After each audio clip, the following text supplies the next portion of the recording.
See that?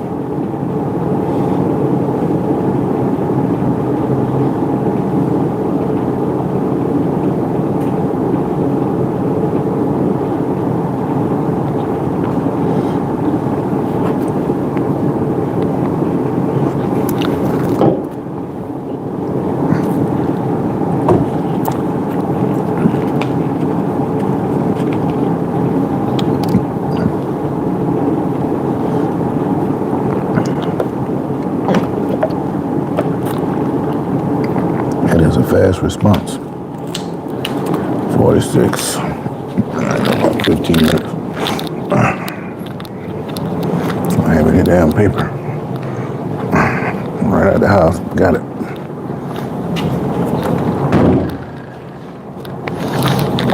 All right. Selmo Fudd, how we doing, man? I sat up last night and watched most of those games. Chargers look pretty good on defense. Raiders not so good on offense. And what was that first game? The Bucks and the Texans. That wasn't a great game at all. How you doing, JC? I don't think that was a great game at all. I mean, it's kind of hard to watch. They making mistake after mistake after mistake, and I guess you can have an exciting end there. The Bucks came back and scored that touchdown, but the Texans, out of all the hype that they have for C.J. Stroud coming out of his rookie year, he took a step back last year. Last night, he didn't look that great. He didn't look that great in his first game. So the question is, a side question to what we're talking about today, hell, is C.J. Stroud the guy they think he is? The Bucks had more opportunities than the Texans did last night, but when the Texans did have opportunities, they made some dumb calls.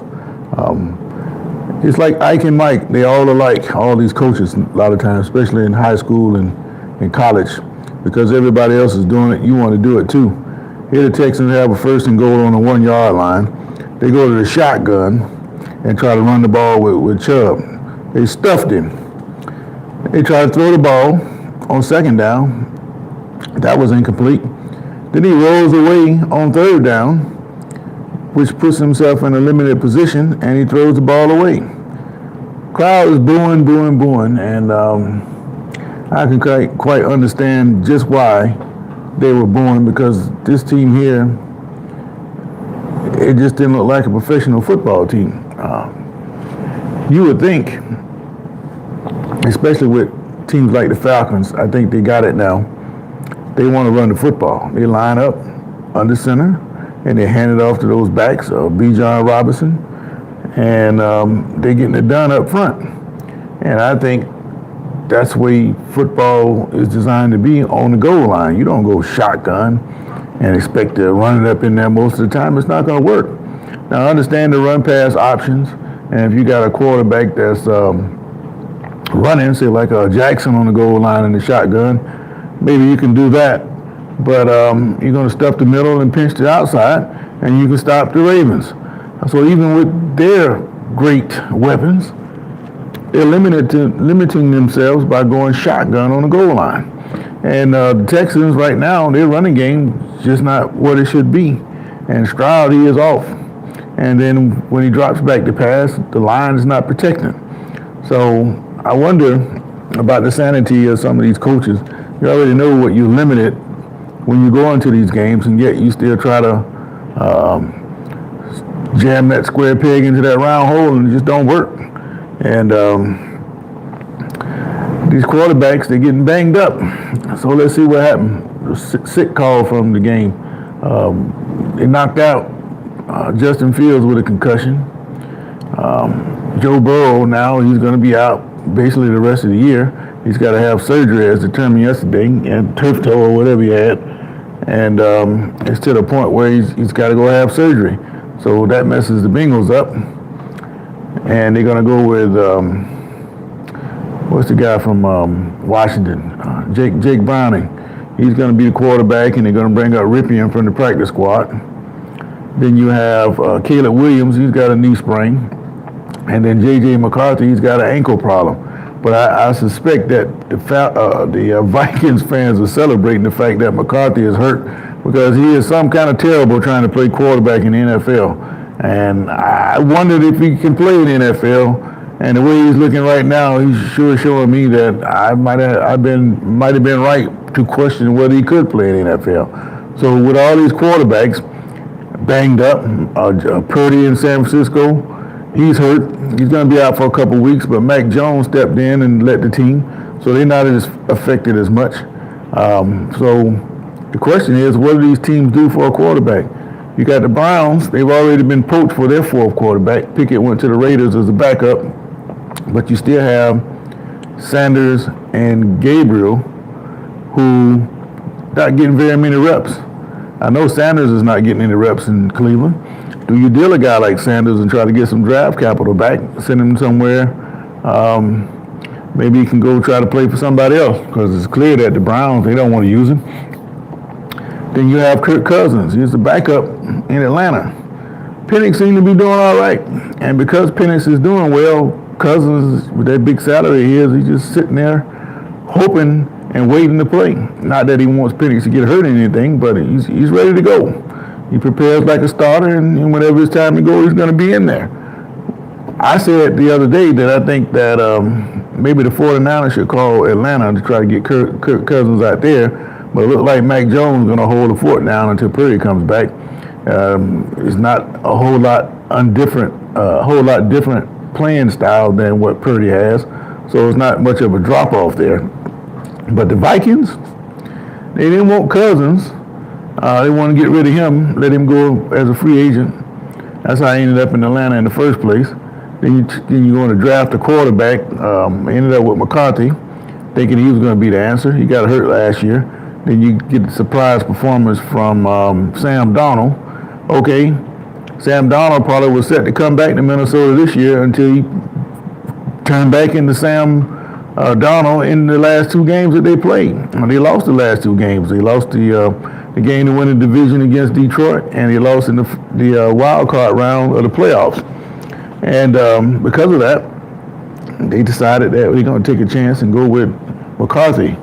Big mistake, I thought. And so far on the field, it's shown to be a big mistake. So the question the Vikings have, do you go back and you try to get a guy like Kirk Cousins to come back to Minnesota? He said it on that quarterback show. He never really wanted to leave. I think he still has a house there.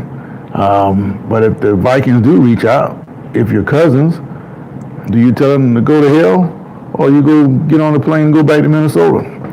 It's a good question, and one that's worth responding to. So Joe Burrow is gone for 3 months. DJSI, yeah, you're right.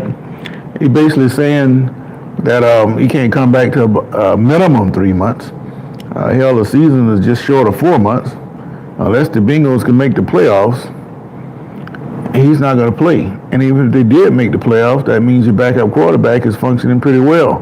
Why would you risk putting Burrow out there if the other guy's playing well? You only want to bring him in unless you absolutely have to, which is a similar situation I think is going to happen with the Browns. I said this a couple weeks before the season started, that Deshaun Watson, he injured his Achilles. Nothing was wrong with his arm. If these two guys, Sanders, Gabriel, or Flacco, are not producing and they keep getting blown out like they did against the Ravens the other day, and Watkins still has that big salary and he's healthy enough to finish the last 2 or 3 games of the season, why wouldn't the Browns stick him out there? I think that's what's going to happen. Watch and see. All right. The real Bando Kiva, watermelon lover, whatever that means, man.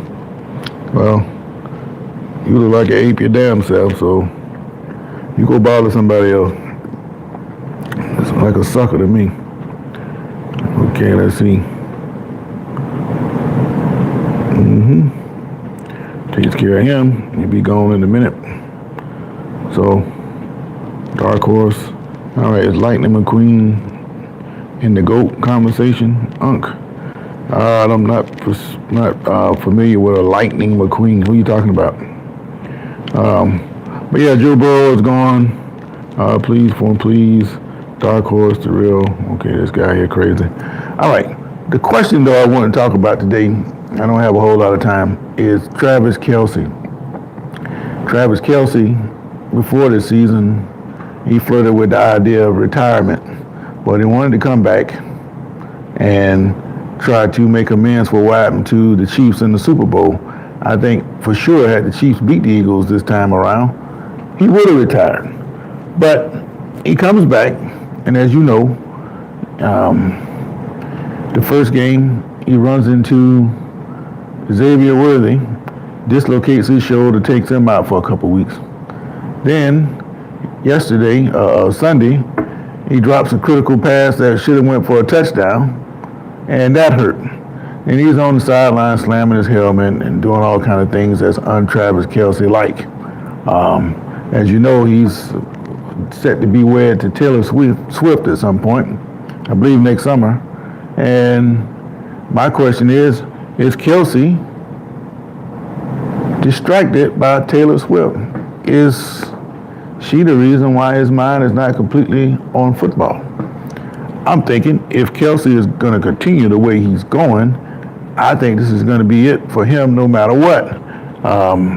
I don't think he wants to pay the price to get his body and mind in shape to get through another season. Because again, he's with Taylor Swift.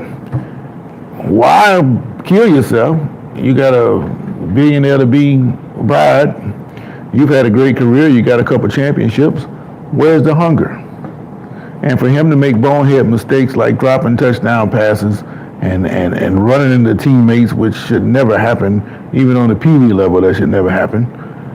You have to wonder, is this guy mentally focused to play the game? All right. Real Bando Keith, you tripping, man. Where you coming from? That's all I want to know. JC says, I think if Cleveland gives Shador a shot, he will show he's a man. Well, eventually he's going to get a shot. But right now, he's playing catch with the ball boys on the sideline in practice. He's not getting any reps at all. And, during the season, the starter's going to get most of the reps. And Gabriel is going to get some reps, but he's definitely going to get more than Shador. So what Shador has to do, he has to keep his mind focused, because at some point, he's going to be called in. If he don't get a start, he's going to be called in off the bench due to injury or whatever, and he's going to have to perform. And that's going to make or break his career. If he's ready to play and he goes out and performs well, then that just means somebody's going to make a deal for him at some point. Right now, with all these quarterback injuries, it's not out of the question that he could get dealt this season. So he's got to stay mentally sharp and ready to go. But I don't think his future is going to be in Cleveland. It's going to be somewhere else. Let's see what Selmo's got to say. He says Shador's in a whole new world in the NFL. Him playing or sitting is what he needs for growth and maturity. Hey, that's a great point, Selmo, because as you know, his entire football career, he had to really compete for anything. His dad was a coach, and every stop he went, dad was the coach. Case in point, when they went to Colorado, he tells them that this is your quarterback. Now, you don't know what in the room or who in that room could help them, and he runs everybody off. Now that was great for optics, and you're telling them the truth by saying that you're going to have all these different players coming in, and to a certain extent that was true. But at the same time, now that the NIL thing is really raging out of control, Colorado doesn't have the money to pay these big-time recruits, so that's going to affect Deion. And now some of those same people he ran off in the beginning, he probably wish he had some of those guys. Because it don't make him look good. And to a recruit, man, if this guy here, I do one or two things wrong, he's going to ostracize and do me like he did them. Why would I go there? Why not go somewhere else? Don't seem to make a whole lot of sense. G said, let's go Chiefs. And but I do think he's going to get a shot. I mean, anytime you get an NFL and you make a roster, at some point you're going to get a shot, unless you just happen to be hanging on by a string at the third level or practice squad. At some point, you have to either greatly improve or they're going to get rid of you. At least that's the idea. But it still comes down to who you are And I think because of Deion, he does have relationships in NFL. And even though the owners try to overpower that particular position, it still doesn't change the fact that he does have connections there. But at the same time, his son's got to stay ready to play. And like Selmo say, his mental focus has to be there because he never had to really deal with this. And if he can get through this and show maturity and growth, then he might have something down the line with his quarterback. Because you know the way football is going, it's going to be flag football, basically flag football with pads in a lot of ways. And these quarterbacks can play 20, 22, 25 years now. You can't really touch them, so why not play as long as you can? All right, your Steelers going to be okay? Yeah, they're going to be all right. We had that kickoff muff. That was really the difference in the game. The Seahawks, they just went up by a couple points, and then that guy gave up that easy touchdown like that, and they just never recovered. But, you know, just a few minor things. Again, this is only week 2. It's still early. But right now, the Chargers, they look pretty good, and that's not a good sign for the Chiefs. If they don't hurry up and get their receiver and core back, and they don't get Kelce rewired, then they may not make the playoffs. And what a lot of people are saying about the Chiefs being dead just might come true. Me personally, I don't think they're dead. I think when it comes down to it, they're going to be in that race. And if they get into the playoffs, they're going to be problematic. They may have to go on the road for a couple of weeks, but they've been there before. It don't mean anything to them. Me personally, I like a team that go on the road. Because when you go on the road, you have a singular focus, you and your teammates, against that team and all their fans in the stands, everybody else that's picking against you. What greater position to be in as an athlete than to go into somebody else's home and knock their ass off when everybody thought you were down and out. At least that's what I think. Well, Terry Stanton said the Steelers stink. Yeah, they probably do. You know, when you mix that ore and all those chemicals together, it does stink. But when it forges together, they get strong. So it stink me damn. They're going to play some football. And I think Pittsburgh, they're going to be there in the end. They got a good defense, even though it didn't show up the last 2 weeks. They're going to have to forge that a little bit stronger. And Pittsburgh will be all right in the end. They have another winning season. And like I said, if they can keep Rodgers upright, then Pittsburgh's going to be a hard team to beat come the end. So my question today is Travis Kelce distracted by Taylor Swift? Most of you are saying that he is, but it's 50-50. But for the most part, that, I think he's distracted.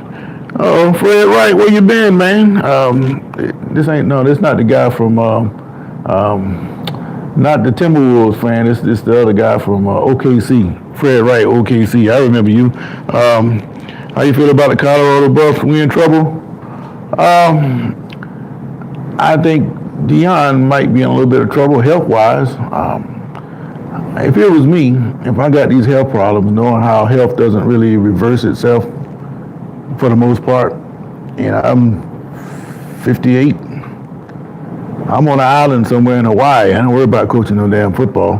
But Deion, he's probably done everything, so now he wants to prove that he can do this. Me, I had Deion checking out when his sons left, so he surprised me that he's still there. But are you in trouble? I think that you're showing signs of what you had the first year. And a lot of that has to do with the NIL syndrome. And what I mean by the NIL syndrome is like Florida State. If you pick a bad batch of NIL players, then you're going to get subpar performance. They might be rated 4 or 5 stars, but a lot of them don't have that 4 or 5 star playing experience, and you get what you get. Now, the same thing happened to UCLA. They looked like Florida State last year. This happens with NIL. You think a guy can come in and help you, but really, you picked a bad player.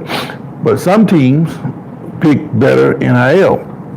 And I think Texas Tech is one of those teams that's on the rise because that guy, Cody Campbell, he's got those deep pockets, and he's going to pay to get those players in there.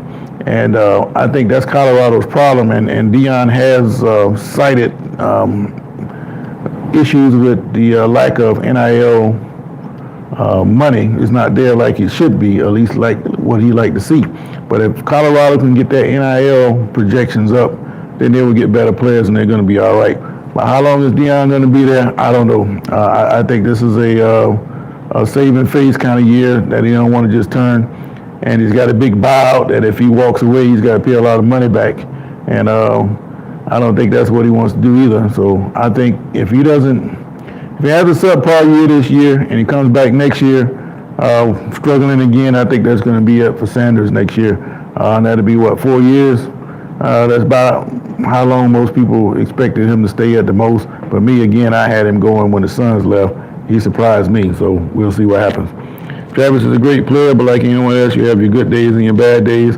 Yeah, well, let me explain something to you. I've been around high school athletes, and I've seen athletes come in the ninth grade completely free of all the distractions of regular high school, the life and the dating and all that. But then they start to have success in sports, and people recognize them, and now they become a target for affection of sorts. And then they go to dating, and they start getting involved with other people, and then they come back the next year, completely different athlete. It's almost like they had no talent at all. It's not the talent, it's that, man, I don't have time for this. I'm the thing right now. Everybody's trying to get at me. And all that stuff goes out the window, that attention. And I think Travis Kelce, with this high-profile relationship, he's suffering from that. And that's just my particular point of view on that. All right, Selmo said the Gators need a head coach. If Deion took the job, would it be better for his career? No, I don't think Deion's going to ever get a job with the Gators. The Gators are one of those old-style programs, and that'd be the last thing they do at Florida, hire Deion. And especially since he's got Florida State ties, it ain't going to work. And I'm telling you straight up. Young Gold, how you doing? Sometimes it's in the Super Bowl. Sometimes it is. Fred Wright. Look, man, I hope you guys like and subscribe, man. I get on here late. I try to get on right at 6:30, but I didn't get a chance to make. Do you think Detroit can beat Baltimore? Yeah, they got the defense to beat Baltimore, but we don't know what Detroit team is going to show up. Is it the one that lost to Green Bay, or is it the one that beat Chicago? But I think Chicago is an anomaly because they're not very good. And I think the Green Bay score with Detroit is another one because Detroit bogged down on the goal line. So remember what I told you about that first week, the second week. First week, you don't know what you're going to get. The second week, you make adjustments and you start to look better. Detroit made that adjustment. And Baltimore, they should be able to score on Detroit. Detroit's definitely going to score on them. But I think that Detroit definitely can beat Baltimore. What do you think about Oklahoma University? Oklahoma is playing a lot better football, better than what I thought. I have no confidence in Venables at all. But it's about to get real for them. They got Auburn this week, and there's some other games looming. But I just think Michigan is not as strong as what you thought they were. So that game victory over them, don't look too deep into that. How they're going to do later on, especially when they got to go to Dallas to play Texas. But right now they're ahead of Texas because everybody is trying to jam Arch Manning down our throat. Well, Arch Manning looks like a high school quarterback to me. And that's probably going to be the height of where he goes. And you can take that for what you were. But this guy here is not playing football, nowhere near to the height that they got him surrounded with. All right, a couple more questions. I got to get up out of here. Travis, great player. All right, the Gators, okay, sometimes in the Super Bowl. Young Goat. All right, too many health problems. Yeah, he does. The Chiefs would be 0-3 next week. I don't think so. They're going to beat the Giants. And I got the Packers winning it all this year. They got a good defense, but I don't see them winning it at all. Usually by week 8 or 9, I could tell you who's going to win the Super Bowl. And Lamar is a much better passer. Yeah, he is getting better at passing, but he also still inconsistent. He's not reading the defense like he should. And I've seen some bad passes where the receivers bailed him out. But overall, he is throwing the ball a lot better, and I've been critical of him. I just want to see him throw the damn ball when he has to. And when it gets to the point where he has to make a throw, and show me he can do it, man. So we'll see how it goes. But anyway, that horn went off. I got to go sign in and go to work, man. But hope you guys, wherever you are in the world, have a great day. And I'll leave the chat up for a few minutes. I see you guys going back and forth with this. But I'll be back on about 6:30 in the morning. So chime in with me then, and unless there's some breaking news, it'd be 6:30. But if I get time today, I come on about 5 o'clock. And one last question: does Aaron Rodgers have enough to make a title push? Absolutely. Pittsburgh just got to keep them standing up. And if they're able to run the football, which they've done pretty decent so far, that play-action pass is going to be there. And with Pittsburgh's defense, if they ever start to play, they're going to be all right. But we'll see how they're doing week 4 or 5, and we go a little bit deeper with that at that point. But no, Pittsburgh is not dead. No, I don't think Green Bay is going to win it all. Yes, Detroit can play with Baltimore, and it's going to get interesting as the weeks go on, and I'm looking forward to it. So wherever y'all in the world, have a great day. I got to get up out of here, man. Got to go to work.